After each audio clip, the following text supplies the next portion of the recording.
Vinod highway पर गाड़ी चला रहा था। सड़क के किनारे उसे एक 12-13 साल की लड़की तरबूज बेचती दिखाई दी। विनोद ने गाड़ी रोककर पूछा, तरबूज की क्या रेट है बेटा? लड़की बोली, 50 रुपए का एक तरबूज है साहब। पीछे की सीट पर बैठी विनोद की पत्नी बोली, इतना महंगा तरबूज नहीं लेना जी, चलो यहाँ से। विनोद बोला, महंगा कहाँ है, इसके पास जितने तरबूज हैं कोई भी 5 किलो के कम का नहीं होगा।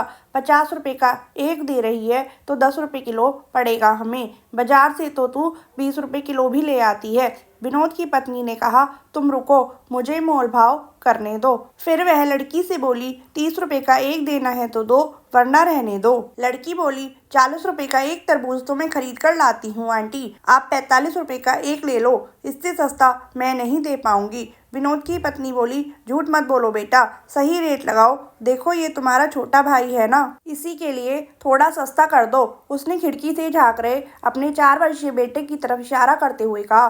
सुंदर से बच्चे को देखकर लड़की एक तरबूज हाथों में उठाते हुए गाड़ी के करीब आ गई। फिर लड़के के गालों पर हाथ फेर कर बोली, सचमुच मेरा भाई तो बहुत सुंदर है आंटी। विनोद की पत्नी बच्चे से बोली, दीदी को नमस्ते बोलो बेटा। बच्चा प्यार से बोला, नमस्ते दीदी। लड़की ने गाड़ी की खिड़की खोलकर बच्चे को बाहर निकाल लिया। फिर बोली, तुम्हारा नाम क्या भैया? लड़का बोला, मेरा नाम गोलू है दीदी। बेटे को बाहर निकालने के कारण विनोद की पत्नी कुछ असहज हो गई। तुरंत बोली, अरे बेटा, इसे वापस अंदर भेजो, इसे डस्ट से एलर्जी है। लड़की उसकी आवाज़ पर ध्यान न देते हुए लड़के से बोली, तू तो सचमुच गोल मटोल है रे भाई, तरबूज खाएगा? लड़के ने हाँ में गर्दन हिलाई तो लड़की ने तरबूज उसके हाथ में थमा दिया। 5 किलो का तरबूज गोलू नहीं संभाल पाया। तरबूज फिसलकर उसके हाथ से नीचे गिर गया और फूटकर 3-4 टुकड़ों में बट गया। तरबूज के गिरकर फूट जाने से लड़का रोने लगा। लड़की उसे पुचकारते हुए बोली, अरे भाई रो मत, मैं दूसरा लाती हूँ। फिर वह दौड़कर गई और एक बड़ा सा तरबूज उठा लाई। जब तक वह तरबूज उठाकर लाई, इतनी देर में विनोद की पत्नी ने बच्चे को अंदर गाड़ी में खींचकर खिड़की बंद कर ली। लड़की खुले हुए शीशे से तरबूज अंदर देते हुए बोली, ले भाई, ये बहुत मीठा निकलेगा। विनोद चुपचाप बैठा लड़की की हरकतें देख रहा था। विनोद की पत्नी बोली, जो तरबूज फूटा है मैं उसके पैसे नहीं दूंगी, वह तुम्हारी गलती से फूटा है। लड़की मुस्कुराते हुए बोली, उसको छोड़ो आंटी, आप इस तरबूज के पैसे भी मत देना, ये मैंने अपने भाई के लिए दिया है। इतना सुनते ही विनोद और उसकी पत्नी दोनों एक साथ चौंक पड़े। विनोद बोला, नहीं बिटिया, तुम अपने दोनों तरबूज के पैसे लो। फिर 100 का नोट उस लड़की की तरफ बढ़ा दिया। लड़की हाथ के इशारे से मना करते हुए वहां से हट गई और अपने बाकी बचे तरबूजों के पास जाकर खड़ी हो गई। विनोद भी गाड़ी से निकलकर वहां आ गया था।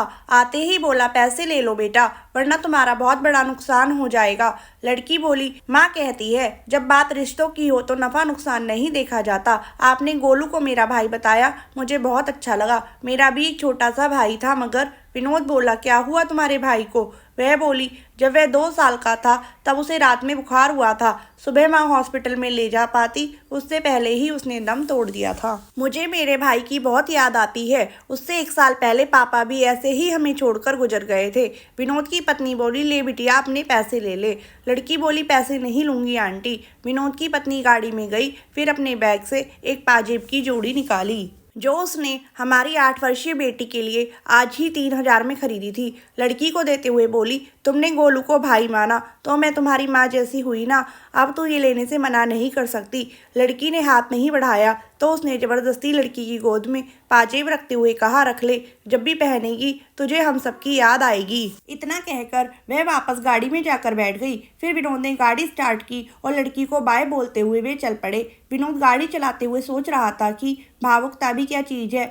कुछ देर पहले उसकी पत्नी 10-20 रुपए बचाने के लिए हथकंडे अपना रही थी, कुछ देर में ही इतनी बदल गई जो 3000 की पाजेब दे आई। फिर अचानक विनोद को लड़की की एक बात याद आई, रिश्तों में नफा नुकसान नहीं देखा जाता। विनोद का प्रॉपर्टी के विवाद को लेकर अपने ही बड़े भाई से कोर्ट में मुकदमा चल रहा था। उसने तुरंत अपने बड़े भाई को फ़ोन मिलाया। फ़ोन उठाते ही बोला, भैया मैं विनोद बोल रहा हूँ। भाई बोला, फ़ोन क्यों किया?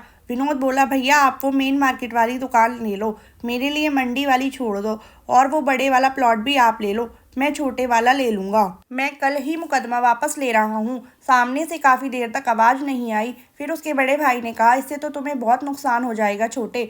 विनोद बोला, भैया आज मुझे समझ में आ गया है, रिश्तों में नफ़ा नुकसान नहीं देखा जाता, एक दूसरे की खुशी देखी जाती है। उधर से फिर खामोशी छा गई। फिर विनोद को बड़े भाई की रोने की आवाज़ सुनाई दी। विनोद बोला, रो रहे हो क्या भैया? बड़ा भाई बोला, इतने प्यार से पहले बात करता तो सब कुछ मैं तुझे दे देता रे। अब घर आजा, दोनों प्रेम से बैठकर बंटवारा करेंगे। इतनी बड़ी कड़वाहट कुछ मीठे बोल बोलते ही न जाने कहाँ चली गई थी। कल जो एक एक इंच जमीन के लिए लड़ रहे थे, वे आज भाई को सब कुछ देने के लिए तैयार हो गए थे। त्याग की भावना रखिए। अगर हमेशा देने को तत्पर रहोगे तो लेने वाले का भी हृदय परिवर्तन हो जाएगा। रिश्तों में नफा नुकसान नहीं देखा जाता, अपनों को करीब रखने के लिए अपना हक भी छोड़ना पड़ता है।